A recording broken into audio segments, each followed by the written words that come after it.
சென்னை நுங்கம்பாக்கத்தில் நவராத்திரி விழாவை முன்னிட்டு மகளிர் குழுக்கள் தயாரித்த கொலு பொம்மைகள் விற்பனைக்கு வைக்கப்பட்டுள்ளன. இந்த ஆண்டிற்கான நவராத்திரி விழா வருகின்ற 22ஆம் தேதி தொடங்குகிறது. இந்த நாட்களில் வீடுகள் மற்றும் கோவில்களில் நவராத்திரி கொலு வைத்து பூஜை செய்யப்படுவது வழக்கம். இதனை முன்னிட்டு நுங்கம்பாக்கம் அன்னை தெரசா மகளிர் வளாகத்தில் பல்வேறு மாவட்டங்களில் இருந்து மகளிர் சுய உதவிக் குழுவினர் தயாரித்த விதவிதமான கொலு பொம்மைகள் விற்பனைக்கு வைக்கப்பட்டுள்ளன. 50 ரூபாய் முதல் 20,000 ரூபாய் வரையிலான பொம்மைகள் விற்பனைக்கு உள்ளதாக விற்பனையாளர்கள் தெரிவித்தனர். இங்கே நவராத்திரி கண்காட்சி விற்பனை கண்காட்சி நடைபெறுது வள்ளுவர் கோட்டத்தில். இன்னிலேருந்து நவராத்திரி ஆரம்பிக்குது. அப்படி கூட்டம் வர செய்கிறாங்க.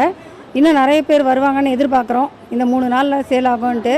இப்போ எங்ககிட்ட 50 ரூபாயில இருந்து 20,000 ரூபா வரலாம் பொருட்கள் இருக்குது. மண் மற்றும் காகித கூழ் பொம்மைகள் நாங்கள் உற்பத்தி செய்கிறோம். விழுப்புரம் மாவட்டம் ஓங்கூர் கிராமத்துலேருந்து வரோம். நாங்கள் கொலு பொம்மை மண்பாண்ட பொருட்கள்லாம் இங்கே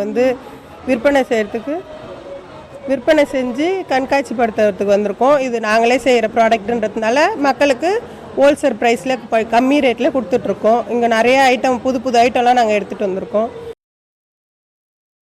சேலம் மாவட்டம் ஆட்டையாம்பட்டி அருகே குளத்தில் குளிக்கச் சென்ற சகோதரர்கள் 2 பேர் நீரில் மூழ்கி பரிதாபமாக உயிரிழந்தனர். மின்னக்கல் பகுதியைச் சேர்ந்த சகோதரர்கள் நிஷாந்த் மற்றும் பிரசாந்த் ஆகிய இருவரும் நண்பர்களுடன் சேர்ந்து அரசம்பாளையம் அருகே உள்ள குளத்தில் குளிக்கச் சென்றனர். அப்போது இருவரும் எதிர்பாராத விதமாக நீரில் மூழ்கி பரிதாபமாக உயிரிழந்தனர்.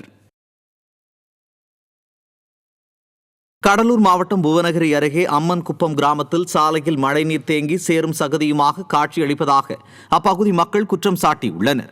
பெரிய தெரு பகுதியில் சாலையில் பல மாதங்களாக மழைநீர் தேங்கி நிற்பதாகவும் இதனால் சாலையே சேரும் சகதியுமாக மாறியுள்ளதாக மக்கள் குற்றம் சாட்டியுள்ளனர். இதனால் மக்கள் அந்த சாலையை பயன்படுத்த முடியாத நிலை ஏற்பட்டுள்ளது எனவும் மக்கள் வேதனை தெரிவித்துள்ளனர். திறனற்ற திமுக அரசு மழைநீர் வடிகால்களை முறையாக அமைக்காததால் சாலைகளில் மழைநீர் தேங்குவதாக மக்கள் குற்றம் சாட்டியுள்ளனர். இந்த தண்ணி போகிறதுக்கு வேண்டியாத ஒரு வழியை செய்து கொடுங்கள்னு சொன்னபோது கூட யாரும் எங்களுக்கு அமைச்சு கொடுக்கல. ஊர் வயல்வெளிக்காக போக வேண்டிய அந்த சந்திகார தெருவு பாதையும் ரோடு சாலை இடுகாட்டுக்கு போக வேண்டிய சாலையும் அதை இன்னும் ரோடு போடுறோன்னு சொன்னாலும் அதுவும் ரோடு போடலை. இதையும் இதுவரையில் இன்னும் ரோடு போடல. கேட்டால் நாங்கள் டெண்டர் விட்டுருக்கோம், ஆர்டர் போட்டிருக்கோம், வந்துடும். இதே பதில் தான். இந்த தண்ணி போகிறதுக்கு வேண்டியான வழி கூட எங்களுக்கு